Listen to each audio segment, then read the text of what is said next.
बड़ी खबर आपको बताएं, जहां खामनेई की मौत पर पाकिस्तान में भी प्रदर्शन देखने को मिल रहा है। ये बड़ी खबर आपको बता रहे, खामनेई की मौत पर पाकिस्तान में भी प्रदर्शन देखने को मिल रहा है। इस्लामाबाद की बात की जाए तो इस्लामाबाद में अमेरिका के खिलाफ प्रदर्शन देखने को मिल रहा है। ये इस वक्त की बड़ी खबर को मिल रहा है। आज सुबह इस बात की पुष्टि होती है। सबसे पहले इजराइल की तरफ से कहा जाता है कि खामनेई की मौत हो चुकी है हमले में। दूसरी तरफ फिर ट्रंप का भी बयान सामने आता है और उसके बाद से ये पूरी तरह से मिडिल ईस्ट की बात की जाए वो हाहाकार बसते हुए नजर आता है। अलग अलग जगह जो है वो प्रदर्शन देखने को मिल रहा है। इस्लामाबाद की यह तस्वीर, पाकिस्तान की अगर बात की जाए वहां पर भी लोग जो है तख्ती लेकर, पोस्टर लेकर, झंडा लेकर सड़कों पर उतर चुके हैं और खामनेई की मौत पर प्रदर्शन किया जा रहा है। ये तस्वीरें आप इस वक्त जो देख रहे हैं ये पाकिस्तान के इस्लामाबाद की तस्वीर है जहां पर प्रदर्शन देखने को मिल रहा है। एक के बाद एक लोगों की भारी भीड़, भारी संख्या सुबह से ही बढ़ती जा रही है। अलग अलग जगह अगर बात की जाए तो वो विरोध जो है वो देखने को मिला है, नाराजगी जो है लोगों में देखने को मिल रही है और तमाम जगह से, अलग अलग जगह से ये तस्वीर देखने को मिली थी। ईरानी लीडरशिप पूरी तरह से साफ हो चुका है। दुबई, बहरीन, दोहा, इन जगह पर ईरान का हमला जो अभी भी जारी है। मिडिल ईस्ट में जंग भड़की हुई है और इसी के बाद से हम लगातार पूछ रहे हैं कि आखिर इस जंग का अंत कैसे होगा, ये बड़ा सवाल है। हालांकि लगातार अमेरिका प्रेशर डाल रहा था। एक तरफ वार्ता की बातचीत चल रही थी कि बातचीत जो है वो की जाए, बातचीत करने की कोशिश की गई थी। दूसरी तरफ उसी दौरान ऋतु हमला कर दिया जाता है और जिसमें कल सुबह की अगर बात की जाए भारतीय समय के अनुसार हमला किया जाता है। उसके बाद एक कई तस्वीरें निकलकर सामने आती हैं। फिर एक बड़ी खबर सामने आती है कि खामनेई की मौत हो चुकी है। ऋतु बिल्कुल, और ये तस्वीरें बहुत कुछ दिखाती भी है, बयां भी करती है। सीधे रुक करेंगे, हमारे साथ खास मेहमान जुड़े हुए हैं मेजर सरश्वा त्रिपाठी, साथ ही साथ कर्नल दिनेश शर्मा और राम श्रीवास्तव सर, विदेश मामलों की जानकार हमारे साथ कनेक्ट है। मार्सुले सोहेलाख हमारे साथ कनेक्ट होंगे कुछ ही देर में। ये तस्वीर जो है वो बेहद इंपॉर्टेंट हो जाती है। सबसे पहला सवाल राम सर से करना चाहूंगी। राम सर, हम जब देखते हैं और जब बातें करते हैं ईरान को लेकर या अमेरिका को लेकर, ये लड़ाई, ये जंग, ये द्वेष तो बहुत सालों से चलता आ रहा है, लेकिन ऐसा क्या हुआ कि अब इजराइल के रास्ते, इजराइल के कंधे पर बंदूक रखते हुए एक इनडायरेक्ट तौर पर अमेरिका ने अपने मंसूबे कामयाब कर लिए? बिल्कुल सही बोला आपने। इजराइल के कंधे पर बंदूक रखकर उसने अपने मंसूबे कामयाब कर लिए, लेकिन इजराइल को अपने जीवन मरण का प्रश्न आ गया था, क्योंकि इस बात के पुख्ता सबूत उनके पास हैं, मोसाद द्वारा इकट्ठे किए गए हैं और उनका रीडिंग जो होता है, उनका इनपुट जो होता है वो गलत नहीं होता। अगर गलत होता तो खामनेई की हत्या नहीं हो पाती। उनको मालूम था इतने बजे इतने वहां पर जो है इतने लोग इकट्ठे होंगे और वहां उन्होंने एक साथ बम्बार्डिंग कर दिया, उनको पूरे परिवार को लगभग खत्म कर दिया। तो देखिएगा, मोसाद के पास इस बात की जानकारी थी कि ईरान के पास 60% से ज्यादा एनरिच यूरेनियम का भंडार मौजूद है और अगर उनको 1 महीने का भी टाइम मिल जाता तो वो निश्चित ही एक छोटा मोटा एटम बम बना लेते और अगर वो एटम बम बना लेते तो आंख बंद करके उसका उपयोग वो इजराइल पर करते और वो एक बहुत बड़ी त्रासदी हो जाती।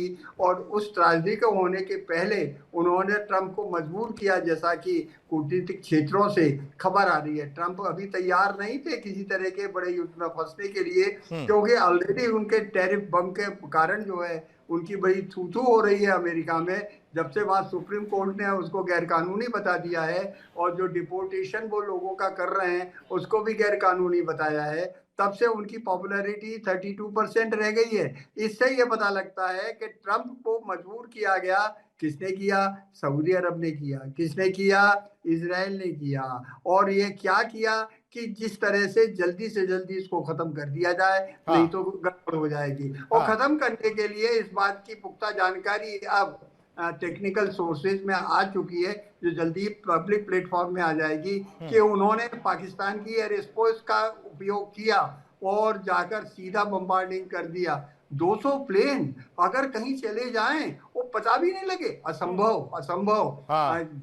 प्लेन की गड़गड़ाहट जो होती है प्लेन के जाने से चाहे वो कितने भी ऊपर हो, लोग दिल में बिल्कुल, और अगर इसी वजह से तो हम लोग ये लगातार सवाल कर रहे हैं कि प्लानिंग जो है वो बहुत लंबी थी। मेजर सरस त्रिपाठी भी रिटायर्ड रक्षा विशेषज्ञ हमारे साथ जुड़े हैं। सर, आपके पास आना चाह रहा हूं और समझते हैं कि अब तक पूरी सैन्य कार्रवाई को आप किस तरह से देखते हैं और क्या इस वक्त वो स्थिति है ईरान की कि वो पलटवार कर पाएगा? अनम्यूट कीजिएगा सर, अनम्यूट कीजिएगा।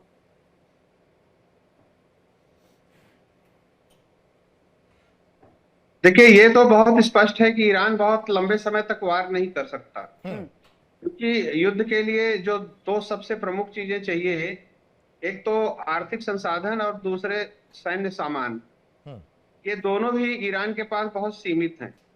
सैंक्शन के कारण ईरान की स्थिति बहुत खराब हो चुकी है और आपको पता है कि रियाल की वैल्यू कितनी गिर चुकी है। ईरान की करेंसी की और वहां के लोगों की परचेजिंग पावर बहुत ही कम है, तो आर्थिक रूप से तो बिल्कुल सस्टेन नहीं कर सकता। और क्योंकि बाहर से कोई बहुत अधिक उसे सैन्य सहायता मिलने की संभावना नहीं है और जो परिस्थितियां इस समय प्रिवेल कर रही हैं उसमें सैन्य सहायता पहुंचना भी बहुत कठिन है, तो बहुत समय तक तो ये सस्टेन नहीं कर सकता है वार को। और बस ये कुछ ही दिनों की बात हो सकती है। जो हो रहा है उचित है अनुचित है, इसका अंतरराष्ट्रीय संबंधों पर और भारत के ऊपर क्या असर पड़ेगा वो बहुत सेकेंडरी इशू है। सर, लेकिन इसके अलावा मिलिट्री और एयर जो ऑपरेशंस होते हैं, जिसमें कहा जाता है सरश सर कि ईरान से कई गुना आगे इजराइल और अमेरिका है। अब एयर ऑपरेशंस में आपको लगता है क्या कि काउंटर कर पाएगा ईरान? त्रिपाठी सर। नहीं, बिल्कुल नहीं कर पाएंगे। देखिए, सच्चाई तो यह है, हम लोग सब देख रहे हैं ईरान का एयर डिफेंस सिस्टम जो है। देखिए, वार में दो चीजें इंपॉर्टेंट है, अटैक और डिफेंस। जो डिफेंस सिस्टम है, एयर डिफेंस सिस्टम, वो तो पूरी तरह से तबाह है ईरान का। नहीं तो ये जितनी मिसाइलें और ड्रोन और जितने अटैक हो रहे हैं, इनको थोड़ा बहुत तो प्रिवेंट कर सकते थे। तो उनका डिफेंस सिस्टम तो कोलैप्स्ड है। ईरान की जो अभी जो ताकत है वो सिर्फ अटैक है। जैसे उन्होंने जो आसपास के देशों में अमेरिकन बेसेस पे जो अटैक कर लिया वो कर सकते हैं। बिल्कुल, जो नेवल बेसेस है वहां पर अटैक किया जाए। सर, माफ करिएगा, आपको बीच में रोक रहा हूं। लगातार वॉर की स्थिति है और बड़ी बड़ी खबरें आ रही हैं। मैं वापस आपके पास आता हूं विद ड्यू रिस्पेक्ट। बड़ी खबर हम बता देते हैं, ईरान के मुद्दे पर गल्फ कोऑपरेशन काउंसिल की बैठक जो है वो देखने को मिल रही है। जीसीसी की बैठक में 6 देशों के मंत्री शामिल हैं। ईरान के मुद्दे पर यह गल्फ कोऑपरेशन की बैठक है जिसमें आप देख सकते हैं जीसीसी की बैठक में करीब 6 देशों के मंत्री शामिल हैं। ऋतु, ये बड़ी बैठक है। बिल्कुल, गल्फ कोऑपरेशन काउंसिल की अहम बैठक बाती मानी जा रही है और साफ तौर पर आपको बता दें, गल्फ कोऑपरेशन काउंसिल की ये इंपॉर्टेंट मीटिंग जो है जिसमें सीधे 6 देशों को लेकर जानकारी मिल रही है। जीसीसी की बैठक में 6 देश शामिल है, यानी कि 6 देशों के मंत्री इसमें पार्ट ले रहे हैं। अब इसको लेकर के क्या रुख रहता है और ईरान के मुद्दे पर यह हो रहा है तो यह और ज्यादा दिलचस्प हो जाता है। अब जीसीसी की मीटिंग जो है, गल्फ कोऑपरेशन काउंसिल की मीटिंग जो है, जिसमें तमाम जो कड़ियां हैं वो खुलेंगी और आगे चर्चा भी की जाएंगी। मेहमानों का सीधे रुख करते हैं, हमारे साथ खास मेहमान लगातार जुड़े हुए हैं, उनका सीधे रुख करते हैं। दिनेश जी हमारे साथ कनेक्ट है। दिनेश जी, जीसीसी की बैठक, 6 देशों के मंत्री इसमें शामिल, और ये इस वक्त पर, इस लाइन और लेंथ में, इस टाइमिंग पर क्या आपकी राय क्या है? मैडम देखिए, ये जो मेरा मानना है, जीसीसी की मीटिंग हो रही है तो बेसिकली ये एक प्रकार से फॉर्मेलिटी मैं इसको समझूंगा, क्योंकि हमने भूतकाल में भी देखा है कि ईरान के जो है इस लड़ाई से पहले जो है बड़े अच्छे संबंध थे सभी देशों के साथ, जितने भी गल्फ कंट्रीज हैं, एक्सेप्ट कि सऊदी अरेबिया के साथ, जहां पर कि मुस्लिम वर्ल्ड के लीडर बनने की होड़ थी। खैर वो अलग से बात है। तो अब ये अभी तक जो है दूसरे विश्व युद्ध के बाद ये एक पहला मौका है जिसमें 9 या 10 कंट्रीज जो हैं इस प्रकार की लड़ाई के अंदर शामिल है। अभी तक जो है जितने भी गल्फ कंट्रीज के हैं जिनके ऊपर ईरान ने हमला किया है, उनकी तरफ से किसी प्रकार की भी कोई हार्श स्टेटमेंट या थ्रेटनिंग स्टेटमेंट जो है वो नहीं दी गया।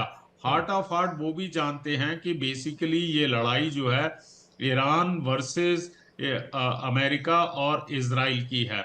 जैसा कि शुरू में बातचीत के दौरान ये निकल कर आया था कि अमेरिका ने जो है इजराइल के इंटरेस्टिंग ये त्रिकोणीय हुआ कैसे दिनेश सर, वही तो सवाल है।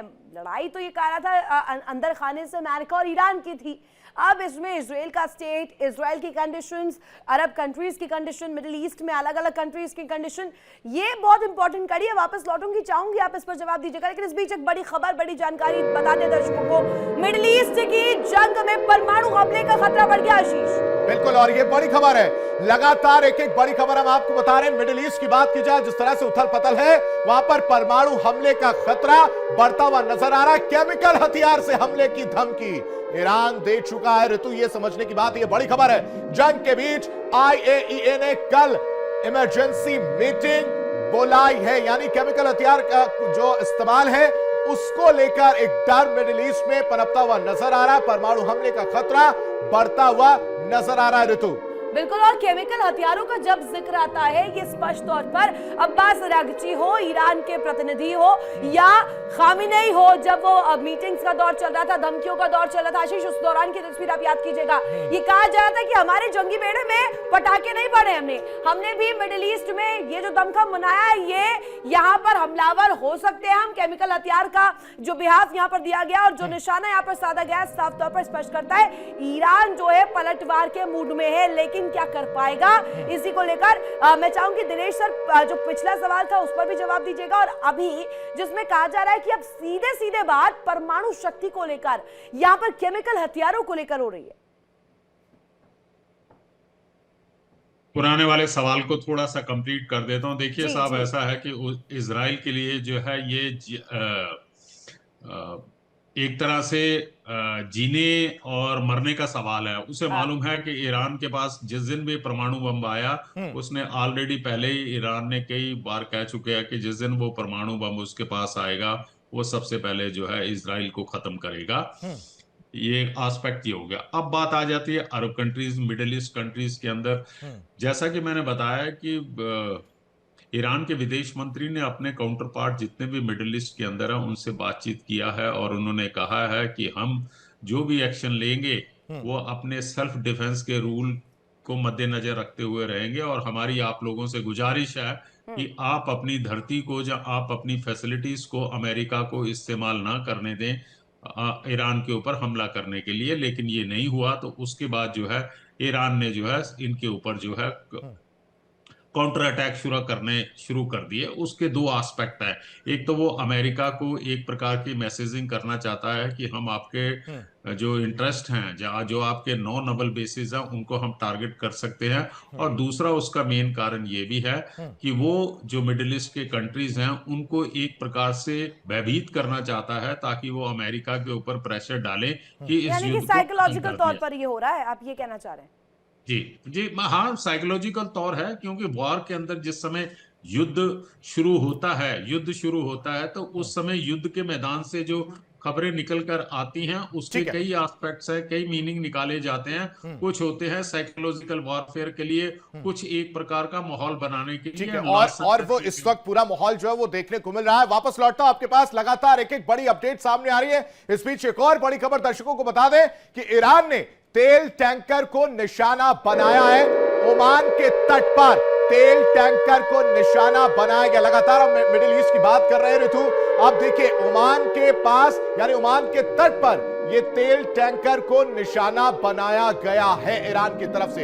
यानी एक गुस्सा जो है वो अभी भी देखने को मिला। ये देखिए, ये तस्वीर निकलकर सामने आई है, तस्वीर दिखा देते हैं आपको, जिसमें ये ओमान के पास तेल टैंकर है वो गुजर रहा होता है, और इसी दौरान मिसाइल से हमला कर दिया जाता है, जिससे ये जो तेल टैंकर है वो पूरी तरह से ब्लास्ट होता हुआ नजर आ रहा है और इस पर नुकसान होता हुआ नजर आ रहा है। ये धुएं का गुबार अपने आप में बहुत कुछ बयां कर रहा है ऋतु, किस तरह से ईरान लगातार हमलावर होता हुआ नजर आ रहा है। बिल्कुल आशीष, जिस तरीके से आप साफ तौर पर दिखा भी रहे हैं, और ये देखिए ये जो तट का इलाका है, इसमें ये तेल टैंकर जो है जब घूम रहा होगा, पेट्रोलिंग कर रहा होगा, उसी दौरान यहाँ पर ये हमला कर दिया जाता है। यानी कि मंसूबे, इरादे इससे स्पष्ट हो जाते हैं। सीधे निशाना किस पर किया गया है? ऑयल रिफाइनरीज को टारगेट बनाया जाता है अमेरिका द्वारा। ये तो बहुत पहले स्पष्ट हो चुका है, लेकिन ये तस्वीर ये बेहद दिलचस्प है। ये कहा जाता है कि रीढ़ ही तोड़ दीजिए, और रीढ़ अगर तोड़ दी जाए तो कहीं ना कहीं देश को खोखला पहले ही कर देते हैं। और यही इस वक्त चर्चा का विषय भी बना हुआ है। राम सर हमारे साथ कनेक्ट है। राम सर, तेल का ही तो खेल चल रहा है और तेल की वजह से ही पूरी लड़ाई हम देख रहे हैं और अमेरिका तो दिलचस्पी भी इसमें ही लेता है। वेनेजुएला हो, ग्रीनलैंड हो, अलग अलग इरादे, हर जगह पर अपना प्रॉफिट। अब पेट्रो डॉलर संधि को लेकर बात करें या तेल टैंकरों को लेकर बात करें, ऑयल रिफाइनरीज पर बात करें, मिनरल्स की बात करें, हर चीज पर अपना ही दमखम चाहते, अपना ही कब्जा चाहते हैं डोनाल्ड ट्रंप।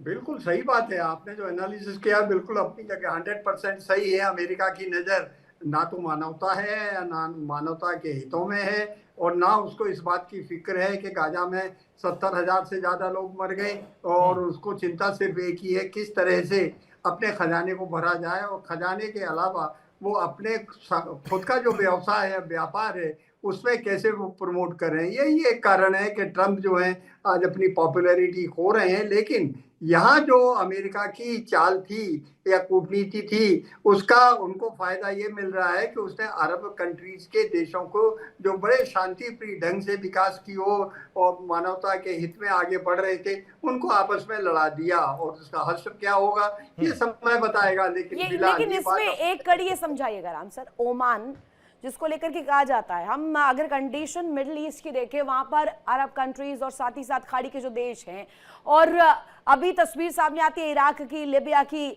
हम देखते हैं अलग अलग कंट्रीज पर, जिस पर जहां कहा जाए सीधे तौर पर ताले की चाबी डोनाल्ड ट्रंप अपने हाथों में लेते हुए नजर आए। अमेरिका अपने हाथों में उनकी जो है कहा जाए पूरी तरीके से रिजीम को लेता हुआ नजर आए और साफ तौर पर एक एक चीजों को स्पष्ट करना अमेरिका की रणनीतियों में रहा है। अब क्या ईरान उस तरीके से एक पिक्चर अभी तक बना पाया है? क्या वो धमकियों का जो दौर है वो हम देखें कि धमकियां नहीं रही, अब सीधे जंग ऐलान कर दिया यहाँ पर? देखिए, एक तो सबसे बड़ी चीज इसमें खतरनाक चीज ये हो गई है, केमिकल वेपन्स का अगर यूज हुआ तो ये बहुत दुर्भाग्यपूर्ण होगा। दूसरी खतरनाक चीज ये है कि आज ईरान के पास मिसाइल तो हैं, लेकिन उसमें गाइडेड जो सिस्टम होता है, जब प्रिसीशन होता है, जैसा हमारा ब्रह्मोस में 1 मीटर के दायरे में जाकर वो पिन पॉइंटेडली अटैक कर सकती है, इस तरह का नहीं है। और अमेरिका अपना जो डिफेंस सिस्टम है वो यूज नहीं कर रहा, अन्यथा इतनी सारी मिसाइलें कैसे आ जाती। देखिए इंडिया डेली 24/7 अब आपके स्मार्ट टीवी पर। इंडिया डेली मौजूद है सभी डिजिटल प्लेटफॉर्म पर लाइव और लगातार। इंडिया डेली 24/7 हर दिन राष्ट्र को समर्पित।